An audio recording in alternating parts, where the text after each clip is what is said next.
매주일 우리 교회를 방문하시는 분들, 또 새롭게 등록하시는 분들이 계셔서 감사합니다. 또 요즘도 이렇게 새롭게 오시는 분들이 많으신데, 또 삼각교회, 또 개척교회, 또 저같이 연약한 목회자가 뭐 볼 게 있다고 아무튼 오시는 게 감사할 뿐입니다. 여러분 모두가 제게 주신 은혜요, 또 하나님께서 저에게 주신 축복의 통로라고 저는 믿습니다. 제가 최근에 아주 큰 깨달음이 있어서 여러분하고 좀 나누려고 합니다. 작년 크리스마스 이브가 주일이었습니다. 주일 사역을 다 마치고 또 그날 우리 성도들 중에 또 특별히 교회가 공적으로 격려해야 될 분들이 여러분 계셔가지고 선물을 좀 사야겠다 그러고 선물을 좀 사고, 그러니까 한 8시가 좀 넘었더라고요. 그래서 크리스마스 이브인데 늦었지만 아이들과 식사를 좀 해야지 그러고는 이제 외식을 나갔는데, 밥을 먹고 있는데 한 9시 한 20분쯤 됐는데 어떤 성도님이 급히 전화를 하셨어요. 목사님, 제가 목사님 조금 예배를 좀 같이 드렸으면 좋겠는데 와서 신방해 줄 수 있으세요? 이렇게 문의를 했는데, 제 마음 한편에 그런 마음이 싹 드는 거예요. 크리스마스 이브인데 나 좀 쉬고 싶은데, 그런 마음이 드는 거예요. 근데 그때 아내가 저한테 사진을 하나 딱 보여줬어요. 그게 뭐냐면, 우리 교회가 이제 앞으로 교회를 건축할 성산 신도시에 우리 교회만 들어가는 거 아닙니다. 그 교회 여러 개가 들어가거든요. 근데 거기에 어떤 개척교회가 하나 들어오는데, 그 개척교회가 그날 마침 사전 입주 점검을 한 날이었어요. 그 입주 점검을 하러 온 사람들에게 일일이 건방을 붙여가지고 전도지를 나눠줬다라는 거예요. 그러면서 그 교회, 이런 교회가 있다고 누가 사진을 찍어서 그걸 보내준 거를 제 아내가 저한테 보여준 거예요. 근데 보니까 이지더원 상가, 아파트 상가에 15평짜리를 빌려가지고 거기서 교회를 개척한다라는 겁니다. 제가 그 전도지를 본 순간에 제 마음이 울컥했어요. 주님, 어떤 목사는 저렇게 쬐끄만 상가를 빌려서 교회를 개척하고, 그리고 신방할 사람이 없어가지고 저렇게 전도를 하고 있는데, 이렇게 많은 성도들을 주시고 또 신방해달라고 요청하는 성도를 오셨는데 그거를 감사하지도 못하고 크리스마스 이브에 날 불렀다고 불평하고 있는 하나님, 제가 너무 잘못했습니다. 그리고서는 회개하고 그 신방을 하는데, 여러분 제가 작년 한 해 동안 했던 저의 수많은 신방 중에서 제 개인적으로 저 자신에게 제일 유익했던 신방이라고 저는 자부합니다. 신방을 마치고 한 11시 반쯤 넘어서 나오는데요, 무슨 마음이 드냐면, 제 스승님이신 김준 목사님이 개척을 하고 새벽 예배를 드렸는데 새벽 예배 사람이 안 오더래요. 그래가지고 그냥 일찍 대충 기도를 하고 잠자려고 이제 예배당에 이렇게 누웠는데 갑자기 뭐가 부시럭거리더래요. 그래서 누구야? 그랬더니 거지가 들어와가지고 이렇게 거기 쭈그리고 앉아 있더라는 거예요. 그래가지고 속에 무슨 생각이 들었냐면, 오라는 성도는 안 오고 거지 새끼가, 딱 그런 마음이 들더라는 거예요. 그런데 갑자기 하나님께서 보내신 사람이다. 그래가지고 그 앞에 가게 가가지고 빵하고 우유를 사서 먹이고, 그리고서는 하여튼 복음을 전하고, 그리고 또 오라고, 그리고선 보냈는데 그 이후로 그 사람을 만날 수가 없었대요, 그 동네에서. 그런데 그 사건 이후로 그렇게 성도들을 보내주시는데 정말 어마어마하게 보내주셨다라는 거예요. 제가 딱 나오는데 그 새벽에 밤에 그 생각이 딱 드는 거예요. 하나님, 제가 하나님 앞에 회개하고 이렇게 신방해달라는 성도를 귀하게 여기고 왔는데, 하나님, 제가 앞으로 신방을 많이 할 수 있는 은혜를 주십시오. 미어터지게 신방할 줄 믿습니다. 사모님 기대하십시오. 집안일을 돌보지 못하게 해드릴 테니까. 여러분, 제가 여러분들에게 더 정말 감사하고 고맙습니다. 주변에 편리한 교회들이 얼마나 많이 있습니까? 저보다 말씀 잘 전하는 분이 얼마나 많이 있습니까? 지난 주간에 독감에 걸려가지고 입원 당했다가 나왔는데, 하여튼 어제 간신히 나왔어요. 근데 체력도 좋아가지고 막 그냥 활기찬 목사들도 많은데, 하여튼 연약한 우리 교회, 부족한 저와 같은 목회자도 좋다고 함께 이렇게 교회를 섬기고 심해 지나도록 헌신하며 미래를 꿈꾸는 여러분들이 있어서 제게 큰 감사요, 감격이요, 기쁨인 줄 믿습니다. 그래서 여러분들에게 뭘 어떻게 보답할 수 있을까 하다가 그래도 교회 왔을 때 교육자들을 만나면 호텔 매니저들을 만난 것처럼 하자고. 요거 호텔에서 쓰는 걸로. 전도사님이 은색으로 할까요? 해서 기왕이면 골드로 하라고. 그럼 요즘 사람들이 개척교회 잘 안 가려고 합니다. 여러 가지 이유가 있겠지만 개척교회 안 가려고 하는 이유 중에 하나는 앞으로 필연적으로 개척교회는 반드시 교회를 크든 작든 건축하게 되어 있습니다. 부담이 되죠. 인간적으로 이해가 돼요. 내가 성도라도 생각해 봐야 할 것 같아요. 여러분 마음에도 그런 부담이 없다라고는 말하지 못할 것입니다. 부담이 되시겠죠. 건축위원회에서 한 안수 집사님이 이전에 다니던 교회에서 건축을 했는데 아마 거기에서 중요한 역할을 좀 하셨던 것 같아요. 그런데 그게 실패가 되면서 그 짐을 지금도 지고 있다고 그렇게 말씀하시면서 교회 건축을 하는데 투명하게 했으면 좋겠다, 그런 말씀을 하신 적이 있습니다. 그 말씀을 듣는데 제가 그 말씀이 하나님의 말씀처럼 제 가슴에 남았습니다.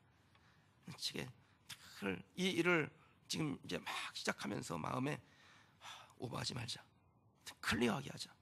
성전 건축이 성도들에게 짐이 되는 게 아니라 그것이 성도들에게 축복이 되게 하자, 기쁨이 되게 하자. 그렇게 기도한 중에 있습니다. 우리 교회가 이번에 감당하는 이 성전 건축이 우리 모두에게 기쁨이 되고, 가정에서 믿지 않는 가족들이 있으면 주님께로 돌아오는 은혜의 통로가 되며, 자라나는 다음 세대들이 예수의 사람으로 변화되어지는 축복의 기회가 되기를 주님의 이름으로 축원합니다.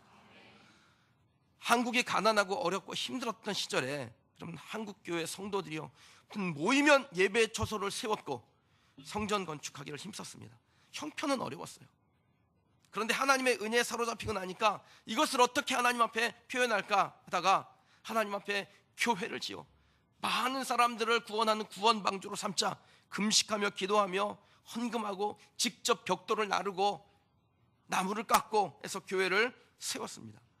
그럼 그 헌신을 하나님께서 기뻐 받으셨고, 그렇게 지어진 교회당 예배당을 통해서 하나님께서 말씀을 주시고 그 말씀이 들어가니까 사람들이 말씀대로 살고자 하고 하나님 앞에 충성하고, 그래서 하나님께서 이 나라를 제사장 나라로 삼으시는 복 주시는 나라 된 줄 믿습니다. 이번 성전 건축을 하는 과정 가운데 우리 교회와 우리 성도들이 이 나라 믿음의 옛 선진들처럼 하나님 앞에 헌신하고 이것이 하나님께 기쁨이 되며 그들이 하나님께 받았던 복이 컸던 것처럼 저와 여러분들도 하나님께 기쁨이 되는 성도요, 하나님께 큰 복 누리는 우리 하나님의 백성들 되시기를 주님의 이름으로 축원합니다. 많은 사람들이 자기의 것을 먼저 세우려고 합니다.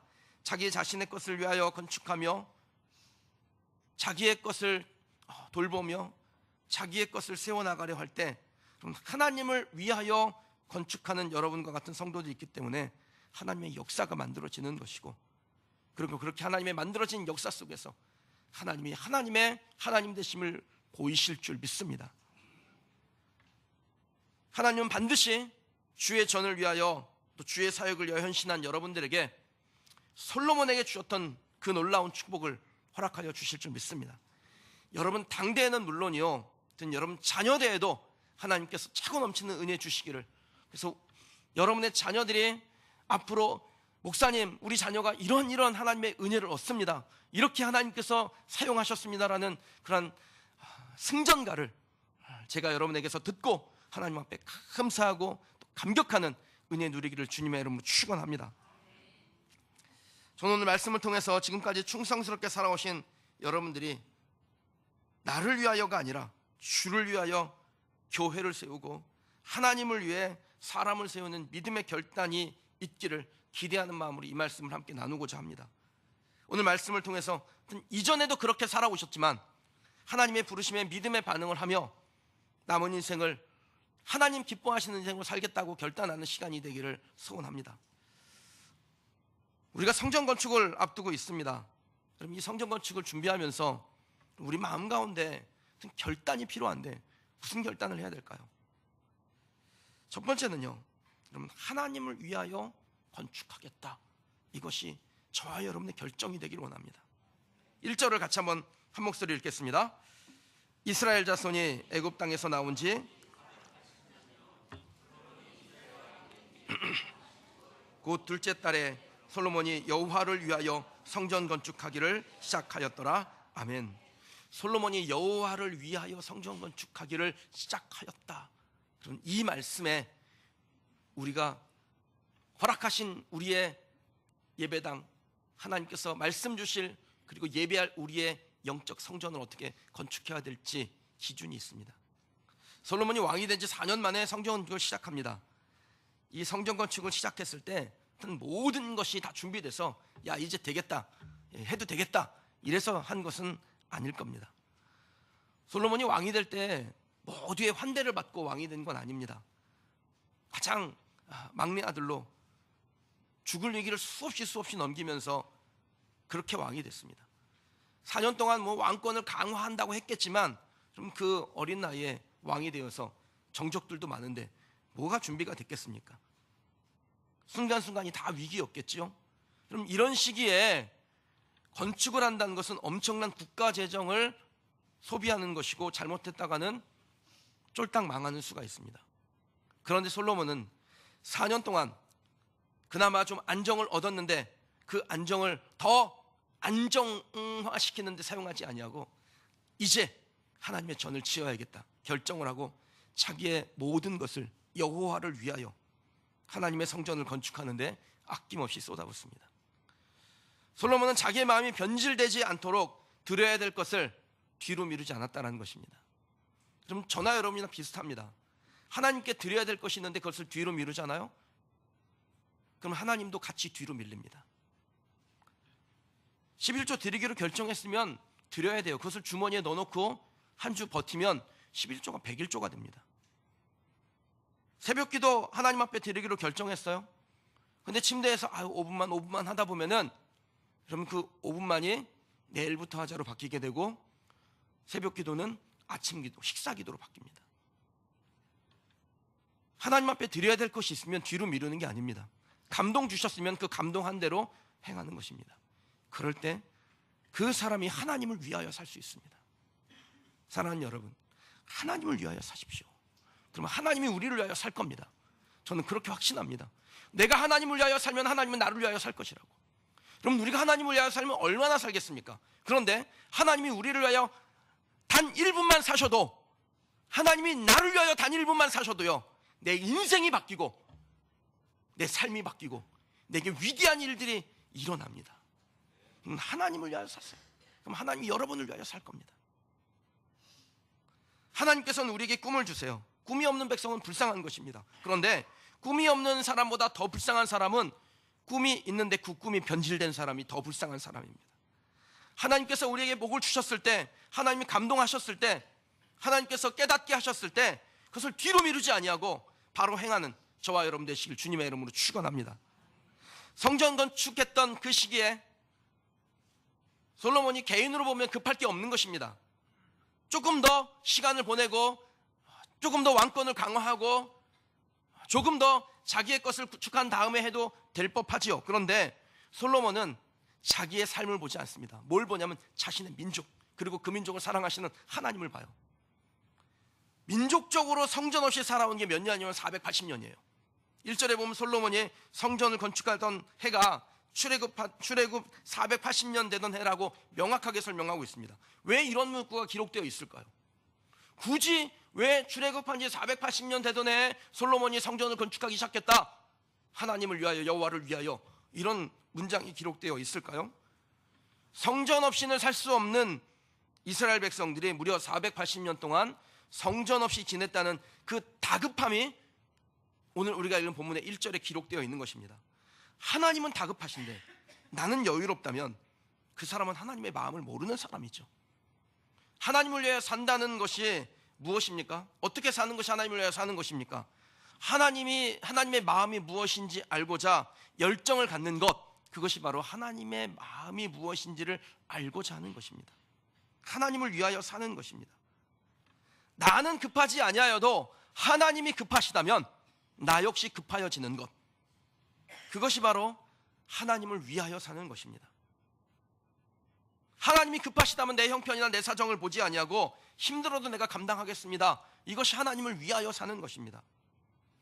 하나님의 뜻을 무시하고 내 형편 내 사정 보면서 하겠다는 사람은 하나님을 위하여 사는 사람이 아닙니다. 자기를 위하여 사는 사람이죠. 하나님은 480년 동안 이스라엘 백성들에게 예배받고자 했으나 성전이 없어서 답답해 하셨습니다. 480년 전에 성전이 어떻게 지어져야 한다는 것을 하나님께서 모세에게 말씀하여 주셨을 정도로 하나님은 성전 안에서 이스라엘 백성들에게 예배받기를 원하셨다는 거예요. 그것이 하나님의 기대였습니다. 여러분, 하나님을 위하여 사는 사람이라면 하나님의 마음을 자기의 마음으로 받아야 됩니다. 하나님이 예배받고 싶어 하시는 그 마음이 있다면 우리는 예배하고자 하는 마음이 있어야 한다는 것입니다. 그럴 때 하나님께서 그 사람과 함께 하셔서 그 사람의 예배를 받으실 뿐 아니라 하나님께서 풍요와 평화와 하나님의 영으로 임재하는 형통을 허락하여 주실 줄 믿습니다. 솔로몬이 왕이 된 지 4년 만에 성전을 지을 때요, 여러분, 그 결정이 쉬운 결정이 아닙니다. 매우 솔로몬 개인에게는 위험스러운 일이에요. 왜냐하면 그 성전 하나 짓는데 무려 7년이라는 세월을 쏟아붓습니다. 그의 헌신이 도리어 자신의 삶의 위기를 만들어낼 수 있었습니다. 그런데 하나님을 위하여 사는 사람에게는 하나님이 어떻게 하신다고요? 그를 위하여 살죠. 하나님께서 솔로몬을 위하여 삽니다. 그래서 이 솔로몬의 정치적인 위치가 확고해져요. 국내뿐 아니라 국외까지도 솔로몬이 영향력 있는 사람으로 바뀌어지게 됩니다. 국가의 재정도 급격하게 탄탄해지기 시작했습니다. 성전을 짓고 난 다음에 이스라엘의 국고에 돈이 얼마나 넘치냐면 황금만 8,000달란트 이상이 있었다고 기록되어 있어요. 금이 이렇게 넘치니까 다른 건 굳이 설명하지 않아도 되겠죠. 열왕기상 10장 27절에 보면 하나님께서 솔로몬에게 부귀 영화를 주셔서 예루살렘의 은이 돌같이 은하고 백향목이 뽕나무와 같이 많아지게 했다 그랬습니다. 금이 많다 보니까 금보다 가치가 떨어지는 은은요, 그냥 굴러다니는 돌처럼 생각했다라는 거예요. 그 당시 이스라엘 나라의 그 국가 재정이 얼마나 탄탄했냐면 20년 동안 백성들에게 세금을 걷지 않아도 나라를 운영할 수 있을 만큼 그렇게 재정이 탄탄했습니다. 저는 하나님을 위하여 산 여러분들에게 하나님이 여러분들을 위하여 사는 것이 무엇인지를 경험하고 하나님이 솔로몬에게 행하셨던 것처럼 여러분에게도 행하셔서 더욱더 하나님 앞에 정말 아낌없이 드려도 차고 넘치는 복이 무엇인지를 경험하는 그 놀라운 경험, 기적을 경험하는 여러분이 되시길 주님의 이름으로 축원합니다. 성전이 지어져서 그곳에서 하나님께 예배하는 은혜가 있으니 영적으로 유익하며 경제적으로도 풍요했으며, 이 나라 저 나라에게 침략받아서 조공바치는 게 아니라 이 나라 저 나라가 조공바치면서 화친을 맺자고 사신을 보내는 그 평화를 누리는 나라가 되었다라는 거예요. 그럼 이것이 형통이죠. 나를 위한 건축이 아니라 하나님을 위한 건축을 먼저 했을 때 하나님께서 주신 은혜였습니다. 그럼 공교롭게도 우리 교회도 솔로몬처럼 4년 만에 교회를 건축합니다. 그럼 이 중요한 시기에 저나 여러분 그리고 우리 교회가 이 건축을 함에 있어서 도대체 어떤 마음을 가져야 되는지 오늘 말씀을 통해서 제대로 배우는 것입니다. 하나님을 위하여 건축하겠다는 결단이 있기를 주님의 이름으로 축원합니다. 그럴 때 솔로몬에게 허락하셨던 하나님의 형통, 풍요와 평화와 하나님의 영의 임재가 나타나는 그런 교회요, 또 성도가 될 수 있는 것입니다. 저와 여러분의 마음 가운데 주를 위하여, 하나님을 위하여 이 고백이 멈춰지지 않기를 주님의 이름으로 축원합니다. 하나님께서 우리에게 성전 건축을 허락하셨는데 어떻게 이 건축을 준비하면 되겠습니까? 두 번째는 하나님께서 우리에게 주신 설계대로 하시면 됩니다. 하나님이 우리에게 이미 설계도를 주셨습니다. 그 설계도대로 교회 건축하면 돼요. 2절에서 8절 말씀을 보면요, 성전의 규모가 나옵니다. 길이가 60규빗, 약 27m 정도 돼요. 너비가 20규빗, 9m 정도 됩니다. 높이가 30규빗, 13.5m 정도 되는 건물입니다. 건물이 여러분 생각보다 작죠. 27m, 9m, 높이 13.5m, 딱 요거예요. 규모면으로 보면요, 애굽에 있었던 피라밋이나 이방 신전이나 가나안의 이방 신전들하고 비교할 수 없이 규모가 작습니다. 그런데 이 작은 성전을 짓는데 뭐 그리 어려웠을까? 어려웠어요. 이유가 있습니다. 하나님께서 이 성전을 짓도록 설계도를 주셨는데 그 설계도대로 지으려고 하니까 어려워요. 무려 7년이라는 세월이 걸립니다. 아마 솔로몬은 겉으로 보기에 더 웅장하고 그 주변에 있는 이방 신전하고는 비교도 되지 않을 만큼 큰 성전을 짓고 싶었을 겁니다. 화려하고 웅장하게 기왕이 하는 거 한번 제대로 해보자, 이런 마음이 있었겠죠. 그런데 그렇게 할 수가 없는 거예요. 왜냐하면 하나님께서 설계도를 이미 주셨기 때문에. 하나님은 성전의 크기와는 상관없이 하나님께서 원하시는 게 있었습니다. 지상에 아무리 큰 성전이 있어도 하나님이 거기에 거하실 수 있겠어요? 역대하 2장 5절 6절에 보면요, 내가 건축하고자 하는 성전은 크니 우리 하나님은 모든 신들보다 크심이라 누가 능히 하나님을 위하여 성전을 건축하리요? 하늘과 하늘들의 하늘이라도 주를 용납하지 못하겠거늘. 좀 이 땅에 지어진 성전 안에는 하나님이 거하시기에 합당한 성전이 없습니다.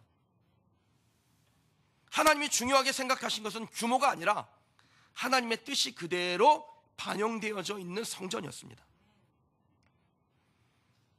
하나님의 명을 받아서 성전의 재료를 다 준비했던 다윗에게 하나님께서 설계도를 하나 보여주세요. 역대상 28장에 나오는데 역대상 28장 19절 말씀에 보면요, 다윗이 이르되 여호와의 손이 내게 임하여 이 모든 일의 설계를 그려 나에게 알려주셨느니라. 하나님께서 이미 설계도를 그려서 다윗의 손에 넘겨주신 거예요. 그리고 그 설계대로 성전을 지으라고 말씀하신 겁니다. 설계도가 어디서 나왔습니까? 하나님에게서 나오죠. 규모는 어떻게 해라, 건물 모양은 어떻게 해라, 재료는 어떤 것을 써라, 모양은 어떻게 잡아라, 조각하는 것은 어떤 조각을 넣어라, 세밀하게 알려주시는 것입니다. 그리고 다윗은 그렇게 영감을 받아서 성전 설계도를 그리고 날마다 그것을 꺼내보며 그렇게 고백하지 않았겠습니까? 하나님이시여, 하나님께서 알려주신 대로 짓겠나이다. 직접 성전을 지을 수 없으니까 모든 재료를 준비한 다음에 솔로몬에게 건네줘요. 그리고 설계도도 건네주면서 그렇게 당부하는 것입니다. 설계도대로, 오차 없이 하나님의 설계도대로 지어라. 그러면 성전을 건축하면서 제일 중요한 게 뭐겠습니까? 규모입니까? 외국 사절들이 와서 입이 떡 벌어지게 감동을 받아야, 그렇게 커야 하나님의 영광이 드러날까요? 화려한 문양과 장식들을 새겨 넣어서 지으면 좋은 성전이 됩니까? 그렇지 않습니다. 그렇게 지으면 나중에 문화재는 되는데 하나님의 뜻에 합한 건물은 될 수가 없는 것입니다. 성전이 성전다워지려면 성전의 주인이신 하나님의 뜻대로 짓는 것이 옳은 것이죠. 성전 건축의 기준은 하나님의 뜻, 하나님의 계획, 하나님의 설계이지 사람의 생각, 사람의 주장, 사람의 판단이 아닙니다. 건물은 주인이 정한 용도에 따라서 짓는 것입니다. 주거용이냐 산업용이냐 군사용이냐 각각 건물의 용도가 있는데 건물을 짓고자 하는 사람의 필요에 따라서 짓습니다. 그런데 그 주인의 뜻과 달리 건물을 짓는 인부들이 자기의 생각대로 그 건물을 짓는다면 효과적으로 사용할 수가 없겠지요. 주인의 뜻이 무시된 건물은 아무짝에 소용없는 건물이 돼서 나중에 용도 폐기당합니다. 하나님께서 우리에게 성전을 지으라고 하실 때 그 성전은 하나님의 설계대로 짓는 겁니다. 그러면 하나님께서 왜 다윗에게, 솔로몬에게 설계를 주셨을까요? 하나님의 설계도가 왜 그들의 손에 넘어가서 하나님의 뜻하신 대로 설계하여 건물을 짓게 하셨을까요? 오늘 본문의 말씀을 보면 하나님이 주신 설계대로 지은 이 솔로몬의 성전에 두 가지의 특징이 있는 것을 발견하게 됩니다. 첫 번째 특징은 모든 건물들이 서로 다 연결되어져 있다는 것입니다. 5절 말씀, 10절 말씀 같이 한번 읽어보겠습니다. 또 성전의 벽 곧 성소와 지성소의 벽에 연접하여 돌아가며 다락들을 건축하되 다락마다 돌아가며 골방들을 만들었으니. 아멘. 10절 같이 읽겠습니다. 또 온 성전으로 돌아가며 높이가 5규빗 되는 다락방을 건축하되 백향목 들보로 성전에 연접하게 하였더라. 아멘. 연접하게, 연결되어진 구조로 성전을 지었다라는 것입니다. 솔로몬이 지은 성전은요, 규모는 크지 않았지만 다 연결되어진 구조예요. 독립구조물이 아닙니다. 한 통으로 지어진 건물입니다. 그럼 왜 이렇게 짓도록 했을까요? 곳곳에 건물들을 지어놓으면 웅장하고 멋있었을 텐데 왜 작은 규모로 서로 연접하여서 건물을 짓게 했을까요? 그럼 그 이유는 영적 공동체의 특징이기 때문에 그렇습니다. 성전은 그냥 단순한 건물이 아닙니다. 성전은 하나님의 임재가 나타나 그 안에서 하나님의 영광 가운데 하나님 앞에 예배하는 백성들이 하나 되는 그 놀라운 신비로운 섭리가 나타나는 것이 바로 성전입니다. 지성소와 성소가 연접하고 온 성전을 돌아가며 만든 다락들이 서로 연결되어져 있는 그 성전에서 예배하는 이스라엘 공동체가 하나님을 중심으로 하나로 연결되어져 있는 공동체가 될 것이라는 것을 상징하는 것이 바로 성전이에요. 사도 바울은 에베소서 2장에서 이 성전을 빗대어 교회를 설명합니다. 너희는 사도들과 선지자들의 터 위에 세우심을 입은 자라. 그리스도 예수께서 친히 모퉁이 돌이 되셨느니라. 그의 안에서 건물마다 서로 연결하여 주 안에서 성전이 되어가고 너희도 성령 안에서 하나님이 거하실 처소가 되기 위하여 그리스도 예수 안에서 함께 지어져 가느니라. 서로 연결되는 것, 그것이 바로 성전의 특징이에요. 저와 여러분들이 하나님 앞에 성전으로 부름받았습니다. 그리고 예수 그리스도를 주로 고백하는 저와 여러분들이 서로 연결되어져서 우리 공동체가 하나님께서 기뻐하시는 성전이 되는 것입니다. 이것이 하나님께서 우리에게 주신 교회를 짓는 설계도입니다. 서로 책임져 주고 서로 의존하며 연결된 공동체가 되는 것입니다. 그럼 교회 안에 보면은 때로는 얼굴도 보기 싫은 사람이 이 안에 있을 수가 있어요. 근데 심한 경우는 아우 저 사람하고는 천국도 가기 싫다, 막 이런 마음을 갖게 하는 사람도 있을 수 있어요. 관계가 최악인 경우도 있습니다. 그런데 여러분, 바로 그때 주님이 우리에게 하시는 말씀이 뭡니까? 사랑하는 아들아, 사랑하는 딸아, 그 사람을 내가 너한테 묶어준 거야. 그 사람을 내가 너한테 연결시켜준 거야. 너 그 사람하고 떨어지면 성전이 될 수 없는 거야. 성전은 연결된 거야. 우리에게 주시는 말씀입니다. 비록 내 취향은 아니고 마음에 들지 않아도 하나님의 공동체를 함께 만들, 그가 없으면 연결될 수가 없기 때문에 공동체를 함께 만들 하나님의 사람으로 우리에게 허락하신 것입니다. 우리는 오다가 가다가 만난 사람들이 아니에요. 하나님의 설계대로 만나는 것입니다. 그리고 함께 지어져 가는 사람들인 줄 믿습니다. 아니 뭐 예수 믿는 사람이 저렇게 엉망이야? 엉망일 수 있죠. 왜요? 사도 바울은 에베소서 2장 20절 말씀에 서로 함께 지어져 간다라 그랬지, 완전하게 지어져 있다라 그러지 않았습니다. 함께 지어져 가는 것입니다. 그래서 부족한 거예요. 여러분들 중에 연약한 분들도 있습니다. 괜찮아요. 지어져 가는 것입니다. 조금 더 완전하신 분이 있죠. 좋습니다. 여러분 때문에 좋은 모델이 만들어진 것입니다. 여러분들 때문에 나도 저렇게 지어져 가야지, 그렇게 생각하게 되는 것입니다. 그렇게 서로 연결됨을 인정하고 서로 하나가 될 때 공동체는 튼튼한 성전이 될 수 있습니다. 저나 여러분이나 서로 연결되어 튼튼한 성전이 되기를, 설계도대로 지어진 아름다운 성전 되기를 주님의 이름으로 축원합니다. 미국 캘리포니아에 가면요, 레드우드 군락이 있어요. 이게 얼마나 엄청나냐면 약 2000년 된 나무도 그 안에 있습니다. 높이가 100m까지 올라가는 나무도 있습니다. 어른 10명이 손을 붙잡고 놀아도 그 둘레를 다 두를 수 없을 만큼 그렇게 굵기로 유명합니다. 근데 이 미국 땅이 비옥하니까요, 나무들이 뿌리를 깊이 내리지 않습니다. 그냥 옆에 살짝만 걸쳐놔도 잘 자라요. 그러다 보니까 태풍이 오거나 지진이 오면 나무들이 그냥 다 넘어가 버립니다. 그런데 놀랍게 이 레드우드 나무들이, 레드우드니까 나무를 붙일 필요는 없죠. 레드 나무가요, 지진하고 태풍이 불어도 무너지지가 않는 거예요. 그 이유를 보니까 깊이 뿌리를 내리지 않는데 옆으로 뿌리를 내리면서 자기 옆에 있는 나무하고 뿌리를 서로 엮습니다. 담아요. 그러니까 겉에서 보면 다 개별적인 나무인데 그 땅 속의 밑을 보면은 모든 나무가 서로 연결되어져 있는 구조인 거예요. 뿌리가 엄청나게 튼튼한 거예요. 그래서 태풍이 불어도 지진이 와도 넘어지지 않는다라는 겁니다. 그럼 연결된 교회는 마귀가 아무리 넘어뜨리려고 해도, 연결된 교회는, 하나님의 설계도대로 지어진 교회는 넘어지지 않는 줄 믿습니다. 음부의 권세를 이기는 교회는 연결된 교회입니다. 사랑하는 여러분, 성도와 성도끼리, 하나님과는 당연히 연결될 뿐 아니라 성도와 성도끼리 연결되는 교회를 사모하는 여러분 되시길 주님의 이름으로 축원합니다. 솔로몬 성전의 두 번째 특징이 있는데, 성전에 쓰이는 모든 돌들을 다른 곳에서 다듬어 가지고 가져와서 연결시켰다라는 거예요. 7절을 한번 읽어보실게요. 읽겠습니다. 시작.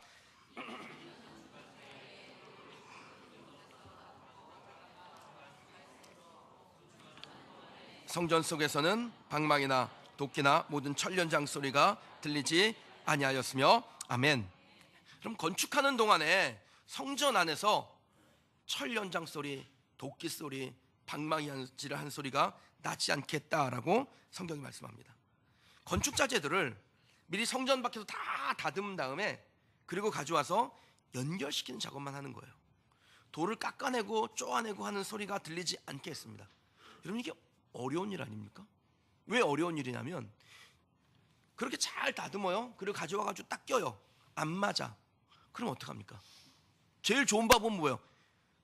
정 가지고 와봐. 그래가지고 그 자리에 쪼는 거예요. 그래서 싹 집어넣으면 되는데 그럴 수가 없는 거예요. 왜냐하면 하나님의 설계도 안에는 절대로 성전 안에서는 연장 소리가 나지 말라고, 연장 소리를 나지 못하게 한 거예요. 그러니까 어떻게 합니까? 다시 그 돌을 가지고 가요. 그리고 거기서 다시 쫌니다. 요 정도 쪼면 되겠구나. 그리고 가지고 와요. 꼈는데 너무 많이 쪼았어. 그럼 어떻게 해요? 그 돌은 버리는 거예요. 그래서 27m, 9m, 13.5m밖에 안 되는 그 작은 건물을 짓는데 무려 7년이라는 세월이 걸리는 겁니다. 얼마나 불합리한 일이에요, 이 일이. 얼마나 어리석은 것 같아요. 아니 어쩜 그래요. 그냥 거기서 망치로 조금만 쪼면 들어가는데, 요거 망치로 쪼면 들어가는데, 그런데 그걸 못하게 하는 거예요. 여러분, 왜 그렇게 하셨을까요? 왜 그렇게 어렵게 이스라엘 백성들을 골탕 먹이셨을까요, 하나님? 이유가 있습니다. 엄청난 의미가 담겨져 있습니다. 성전 안에서는 오직 하나님의 말씀만 들리는 거예요. 사람의 생각, 사람의 말, 사람의 주장이 들리지 않는 곳이 성전입니다. 오직 임재하시는 하나님의 말씀만 들리는 곳이 성전인 줄 믿습니다. 그것이 바로 하나님의 설계입니다. 성전의 가치는 겉모양에 있지 않습니다. 교회가 크고 시설이 좋으면 좋은 교회가 됩니까? 그럼 좋은 교회는 조용해야 돼요. 좋은 교회는 조용한 교회가 좋은 교회입니다. 또 이걸 또 단순하게 또 초딩처럼 받으셔가지고 목사님이 오늘부터 조용하래, 그래가지고 또 밥 먹을 때 또 조용히 밥만 드시지 마시고. 조용하다라는 게 뭐예요? 하나님의 말씀 앞에 귀를 기울이는 것입니다. 내 생각이나 내 주장을 드러내지 아니하고 하나님이 말씀하시는 것에 순종해야지. 이게 조용한 거예요. 교회에서 남을 판단하고 비난하고 깎아내리는 소리가 들리면 안 됩니다. 그 정이 돌을 쪼는 것처럼 다른 사람들을 쪼고 깎아내는 것은 성전답지 않은 것입니다. 그렇게 하면 설계대로 지어지는 교회가 아닙니다.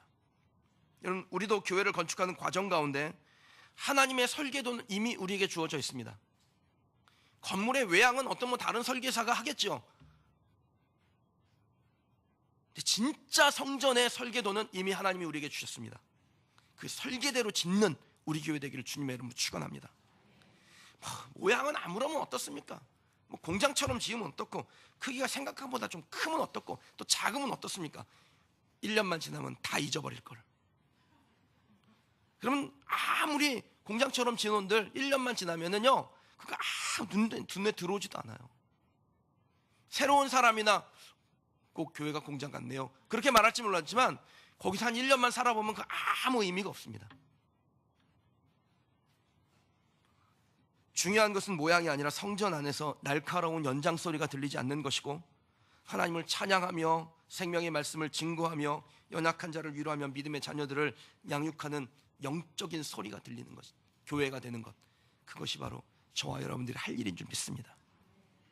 그렇게 우리 교회가 건축되기를 주님의 이름으로 축원합니다.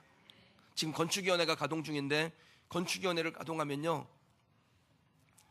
항상 그 건축위원들끼리 서로 마음이 안 맞아서 싸운다는, 항상은 아니지, 종종 싸운다라는 거예요. 제가 무엇을 기도하는 줄 아세요? 하나님, 우리 교회가 정말 쓰임새 있게 아주 깔끔하게 어떤 규모 있게 잘 지어지게 해주세요. 그게 아니라, 하나님, 교회를 짓는 동안에 건축위원들이 기뻐하게 해주세요. 성도들이 즐거워하게 해주세요. 아니, 그 교회 뻑적지근에 정해놓으면 뭐합니까? 강남에 어떤 교회는 괜히 쓸데없는 짓 해가지고 또 몇백억을 들여가지고 또 나라에다가 지하철역에다가 또 이렇게 내놓아야 된다. 그런 쓸데없는 일을 합니까? 교회 분란 일으키게. 그럼 하여튼 건축위원들이 건축을 하면서 설계대로 주를 위하여, 그리고 연장 소리가 들리지 아니하는, 자기 주장이 들리지 아니하는,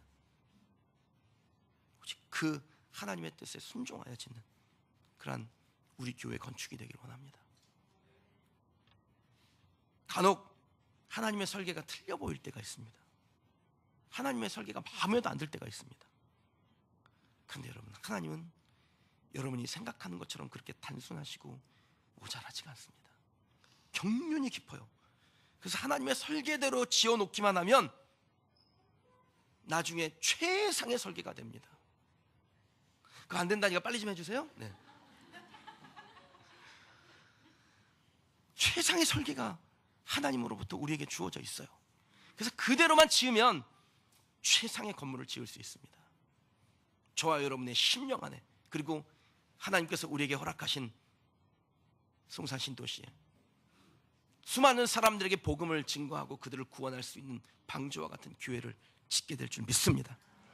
사랑하는 여러분, 여러분이 머물고 있는 곳이 어디든, 가정이든 직장이든 교회든 셀이든, 나를 주장하지 아니하고 하나님의 뜻을 존중하고 하나님의 설계대로 나를 다듬고 모든 관계 가운데 성숙함으로 아름다움을 만들어가는 사랑하는 성도들 되시기를 주님의 이름으로 축원합니다. 우리 교회가 계획상으로 하자면 올 7월부터 건축에 들어가서 성탄절에는 입당 예배를 드릴 계획을 하고 있습니다. 아마 교회 천장을 덮으면은 바로 들어가서 먼지가 있어도 돗자리를 깔고 그곳에서 하나님께 예배하겠죠. 그 건축이 다 끝나고 우리가 그곳에서 하나님이 주신 사명 감당하는 중에 그린시티 교회는 참 예쁘다, 심령이 예쁘다, 그 소리 듣는 우리 교회 되기를 주님의 이름으로 축원합니다. 그린시티 교회는 참 하나님의 성전답구나, 하나님의 뜻대로 하는구나. 그 안에서는 오직 하나님의 말씀만 증거되어지고 하나님의 말씀으로 위로받고 하나님의 말씀으로 양육되고 있구나, 이런 소리 듣는 우리 교회 될 줄 믿습니다. 그래서 하나님의 설계대로 지어진 솔로몬의 성전에서 하나님의 영광 가운데 임재하심이 있었고, 그리고 그렇게 하나님 앞에 성전을 지었던 솔로몬과 이스라엘 백성들에게 하나님의 형통 풍요와 평화와 하나님의 영적 임재가 있었던 것처럼 우리 교회 안에도 하나님의 형통이 있을 줄 믿습니다. 기대합니다. 오늘 주신 말씀 놓고 함께 기도하십시다.